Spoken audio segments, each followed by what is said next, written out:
Hello dear students. तो कैसे हैं आप सब। तो आज मैं आप सबों के लिए लेकर के आया हूं क्लास 11th चेक बोर्ड के इंग्लिश स्कोर के मॉडल क्वेश्चन पेपर 1 का सॉल्यूशन, जो कि इस सेट में जितने भी क्वेश्चंस हमारे द्वारा दिए गए हैं सारे एक्सपेक्टेड और आपके एग्जाम के पॉइंट ऑफ व्यू से काफ़ी इंपॉर्टेंट होने वाली है। और आपके एग्जाम्स में टोटल 40 मार्क्स का क्वेश्चन पूछा जाएगा और इच क्वेश्चंस कैरीज 1 मार्क्स, और आपको प्रत्येक क्वेश्चंस के 1 मार्क्स दिए जाएंगे। इसमें कोई नेगेटिव मार्क नहीं है।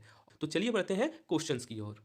तो सबसे पहले आपको देखने को मिल जाएगा एक पैसेज, जिसको आप केयरफुली पढ़ करके इससे रिलेटेड 1 to 5 तक के इससे रिलेटेड क्वेश्चंस पूछे जाएंगे, इसको पढ़ना है। ठीक है, तो पैसेज है कि Hatim Tai is a name that is associated with generosity and chivalry. ठीक है, हातिम ताई एक ऐसा नाम है जो जेनरोसिटी एंड सिवर्ली से है, यानी कि उनके अंदर दयालुपूर्वकता और साहस भर के है। His legends are popular throughout the Arab and Asian nations. और ये जो लेजेंड है वो किन देशों में फेमस है, तो अरब एंड एशियन नेशंस में फेमस है। His great grandfather established a prosperous and peaceful kingdom after defeating the tyrant king of Yemen. Yemen के किंग को मार करके एक प्रोस्पिरियस एंड पीसफुल किंगडम को बनाते हैं।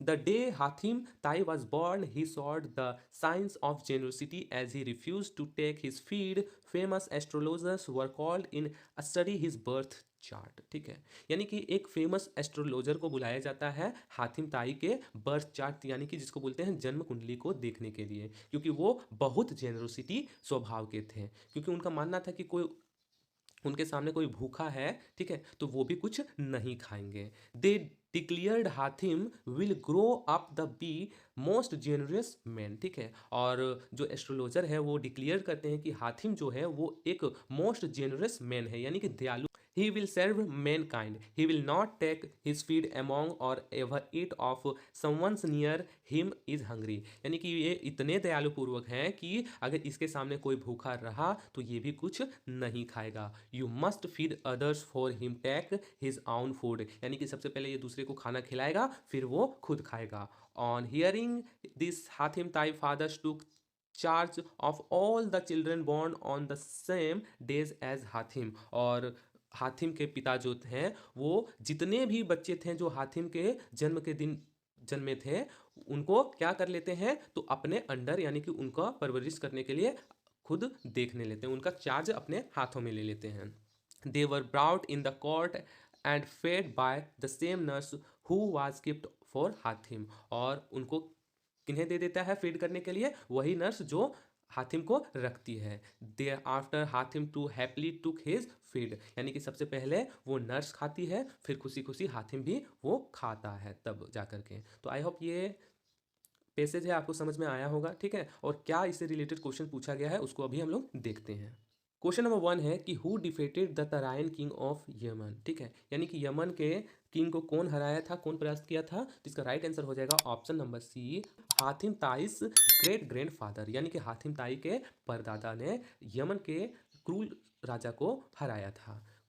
क्वेश्चन नंबर 2 है कि हातिम ताई वाज द किंग ऑफ, यानी कि हातिम ताई जो है वो कहाँ के राजा था। तो इसका राइट आंसर हो जाएगा ऑप्शन नंबर बी, यमन के राजा थे, यमन के किंग थे। क्वेश्चन नंबर 3 है कि व्हाट हैपेंड आफ्टर हातिम ताई वाज बोर्न, यानी कि क्या हुआ जब हातिम ताई जन्मे। इसका राइट आंसर हो जाएगा option number B, he refused to take his feed, यानी कि वो खाना खाने से मना कर देते हैं, इनकार कर देते हैं।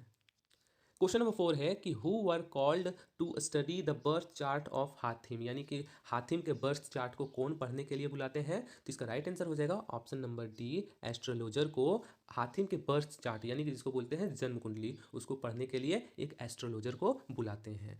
क्वेश्चन नंबर 5 है कि who took the charge of all the children born on the same day as Hatim, यानी कि हातिम के जन्म के दिन वाले बच्चों को कौन अपने चार्ज में ले लेते हैं। तो इसका राइट आंसर हो जाएगा ऑप्शन नंबर डी, हातिम ताई फादर, यानी कि हातिम ताई के पिता जो होते हैं वो सभी बच्चों का चार्ज अपने अंडर ले लेते हैं, उनके परवरिश का। क्वेश्चन नंबर 6 है कि abbreviations are freely used in, abbreviations को कहाँ पे फ्रीली यूज्ड किया जाता है। तो इसका राइट आंसर हो जाएगा option number C, note making में, नोट मेकिंग में एब्रीविएशंस फ्रीली यूज्ड होते हैं। क्वेश्चन नंबर 7 है कि which of the following is not a part of summary writing, यानी कि इनमें से कौन है जो एक समरी राइटिंग का पार्ट नहीं है। इसका राइट आंसर हो जाएगा option number B, exact words from the text, exact words from the text, जो कि एक समरी राइटिंग का पार्ट नहीं होता है। क्वेश्चन नंबर 8 है कि what is written at the beginning of an article, यानी कि आर्टिकल के शुरुआत में क्या लिखा जाता है। तो इसका राइट आंसर हो जाएगा ऑप्शन नंबर बी, टाइटल, यानी कि कोई भी आर्टिकल लिखते हैं तो शुरुआत में सबसे पहले टाइटल लिखा जाता है। क्वेश्चन नंबर 9 है कि articles are not meant for, articles are not meant for, तो इसका राइट आंसर हो जाएगा option number C, law books, यानी कि आर्टिकल को कहाँ नहीं छापा जाता है, तो लॉ बुक्स में, ठीक है, यानी कि कानून के किताबों में आर्टिकल नहीं छपते हैं। क्वेश्चन नंबर 10 है कि which of the following is not a component of a letter of editor, यानी कि इनमें से कौन सा एक कंपोनेंट नहीं है लेटर टू द एडिटर में। इसका राइट आंसर हो जाएगा ऑप्शन नंबर ए, टाइटल, यानी कि लेटर टू द एडिटर में ये टाइटल नहीं दिया जाता है। क्वेश्चन नंबर 11 है कि in report writing narration of the event is always written in, यानी कि रिपोर्ट राइटिंग में नरेशन ऑफ द इवेंट्स को हमेशा किसमें लिखा जाता है। तो इसका राइट आंसर हो जाएगा option number B, simple future form में, सिंपल फ्यूचर फॉर्म में नरेशन ऑफ द इवेंट्स को हमेशा लिखा जाता है। क्वेश्चन नंबर 12 है कि we should not include dash in report writing, यानी कि हम रिपोर्ट राइटिंग में क्या इंक्लूड नहीं करते हैं। तो इसका राइट आंसर हो जाएगा ऑप्शन नंबर ए, पर्सनल कमेंट, पर्सनल कमेंट को हम लोग रिपोर्ट राइटिंग में इंक्लूड नहीं करते हैं। आई होप ये जितने भी क्वेश्चन है आपको समझ में आ रहे होंगे, क्योंकि ये जितने भी क्वेश्चन है आपके एग्जाम के पॉइंट ऑफ व्यू से काफ़ी इंपॉर्टेंट हैं। तो आप वीडियो को केयरफुली ध्यान से देखते हुए वीडियो के अंत तक बने रहें। क्वेश्चन नंबर 13 है कि many teachers complain about their student dash days, ठीक है, तो इसका राइट आंसर हो जाएगा ऑप्शन नंबर बी, डेज, ठीक है, यानी many teachers complain about their students days days, यानी कि इन दोनों कई शिक्षक अपने स्टूडेंट के बारे में कंप्लेन कर रहे हैं। क्वेश्चन नंबर 14 है कि Ravi is not at home, he dash out playing football, ठीक है, रवि घर पे नहीं है, वह डैश प्लेइंग फुटबॉल, कहाँ गया है, फुटबॉल खेलने, तो इसमें क्या लग जाएगा, तो इसका राइट आंसर हो जाएगा option number A, is, he is out playing football. Question number 15 है कि if I were you I dash not do it, if I were you I dash not do it, यानी कि अगर मैं तुम्हारी जगह होता तो मैं ऐसा नहीं करता, I must not do it. Question number 16 है कि choose the grammatically correct sentence for the given jumble words, ठीक है, तो एक ग्रामेटिकली करेक्ट सेंटेंस को चूज करना है इन जंबल वर्ड्स में, ठीक है, तो जंबल वर्ड्स में दिया क्या है कि is expected to do every man his duty, तो फर्स्ट में क्या बनना चाहिए कि every man is expected to do his duty, तो ये इसमें कहाँ पे है, तो इसका राइट आंसर हो जाएगा ऑप्शन नंबर बी कि every man is expected to do his duty, यानी कि प्रत्येक व्यक्ति को अपने कर्तव्य का पालन करना चाहिए, ठीक है। क्वेश्चन नंबर 17 है कि which one of the following sentence is in the passive voice, यानी कि इनमें से कौन सा एक सेंटेंस है जो पैसिव वॉइस में है, ठीक है, तो कौन है कि vendor are selling good items, नहीं, ये पैसिव वॉइस में नहीं है। Nidhi visited the new library, ये भी नहीं है। कि the postman delivers the letter, ये भी नहीं है। The room was clean by Sudhanshu, ठीक है, तो ये पैसिव वॉइस में है कि the room was clean by Sudhanshu, यानी कि सुधांशु के द्वारा रूम को साफ किया गया था। क्वेश्चन नंबर 19 है कि what were the children taut at the village school, यानी कि बच्चे गांव के स्कूल में क्या सीखते हैं। इसका राइट आंसर हो जाएगा ऑप्शन नंबर ए, प्रेयर्स, ठीक है, यानी कि प्रार्थना को।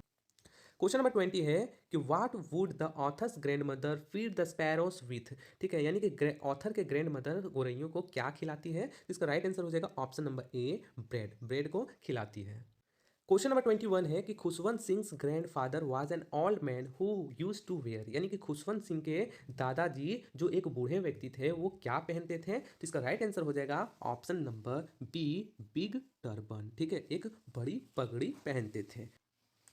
क्वेश्चन नंबर 22 है कि the length of the wave walker was, यानी कि वेव वॉकर का लेंथ लंबाई कितनी थी। इसका राइट आंसर हो जाएगा option number A, 23 metre, 23 metre यानी 23 मीटर का वेव वॉकर था। क्वेश्चन नंबर 23 है कि what was Wu Daozi last painting, यानी कि वू डाउजी का लास्ट पेंटिंग क्या था। तो इसका राइट आंसर हो जाएगा option number A, a painting of a flag, a painting of a flag Wu Daozi का लास्ट पेंटिंग था। क्वेश्चन नंबर 24 है कि हु डिस्कवर्ड टूट्स टॉम्ब, यानी कि टूट्स टॉम्ब को डिस्कवर यानी कि किसने खोजा था। तो इसका राइट आंसर हो जाएगा option number D, Howard Carter, Howard Carter ने डिस्कवर किया था टूट्स टॉम्ब का। क्वेश्चन नंबर 25 है कि the cardboard shows the pictures of, यानी कि कार्डबोर्ड जो है वो किसका पिक्चर को शो कर रहा था। तो इसका राइट आंसर हो जाएगा option number D, poet's mother and her two cousins, poet's mother and her two cousins का पिक्चर शो कर रहा था, क्या, तो कार्डबोर्ड। क्वेश्चन नंबर 26 है कि what is the meaning of the phrase poem of earth. ठीक है, what is the meaning of the phrase poem of the अर्थ, क्या मीनिंग है इस पोएम का, तो इसका राइट आंसर हो जाएगा option number B, rain gives the same pleasure of the earth as the poem gives to humans. ठीक है, यानी कि रेन जो है वो उसी प्रकार से प्लेजर देता है अर्थ को जिस प्रकार से ये पोएम ह्यूमंस को प्लेजर दे रहा है। क्वेश्चन नंबर 27 है कि which month of the year is described in the poem the labrum top. ठीक है, यानी कि किस मंथ में ये पोएम को डिस्क्राइब किया गया, तो इसका राइट आंसर हो जाएगा ऑप्शन नंबर सी, सेप्टेम्बर के मंथ में इस पोएम को डिस्क्राइब किया गया। क्वेश्चन नंबर 28 है कि what is hidden in an infants face, यानी कि इन्फेंट्स के फेस में क्या छुपा है, तो इसका राइट आंसर हो जाएगा option number D, lost childhood, यानी कि खोया हुआ बचपन। क्वेश्चन नंबर 29 है कि according to the poem father to son who have lived in the same house for years. ठीक है, यानी कि ये जो पोएम है फादर्स टू द सन, इसके अनुसार who lived in the same house for the years, तो इसका राइट आंसर हो जाएगा option number B, father and the son, father and the son. Question number 30 है कि sansui literary means, sansui literary means, sansui का मतलब क्या है, तो इसका राइट आंसर हो जाएगा ऑप्शन नंबर ए, mountain water, mountain water. Question number 31 है कि टैप्लो इज अ बॉय ऑफ, यानी कि टैप्लो जो है वो कितने साल का बच्चा है, तो इसका राइट आंसर हो जाएगा ऑप्शन नंबर सी, 16 ईयर्स, यानी कि 16 साल का एक लड़का है टैप्लो।